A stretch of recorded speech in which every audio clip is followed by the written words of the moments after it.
Hello, in this video I'm gonna show you how you can insert the SIM card into Samsung Galaxy S24 Ultra. The first thing that we need to do is open the SIM tray, and for this we need to use the pin that is included in the box of Samsung Galaxy S24 Ultra.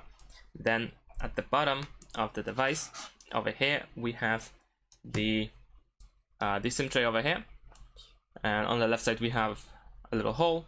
We need to put the pin inside that hole. So this is how it looks like, and there we go. Once you are in, just push it a little bit to take it out slightly. There we go, and then you can use your fingers in order to fully take out. This is how it looks like. Here we have SIM 1, and on the other side we will also have SIM 2. It doesn't really matter which one we use, but I'm gonna use SIM 1, of course.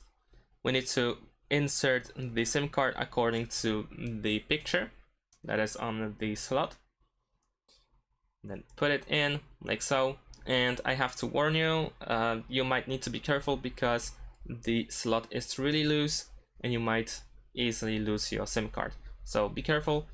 Once you have it inside the slot, just put the tray back in, push it, and there we go. That's it. Thanks for watching. Leave a like and subscribe to my channel, and see you in my next videos. Bye.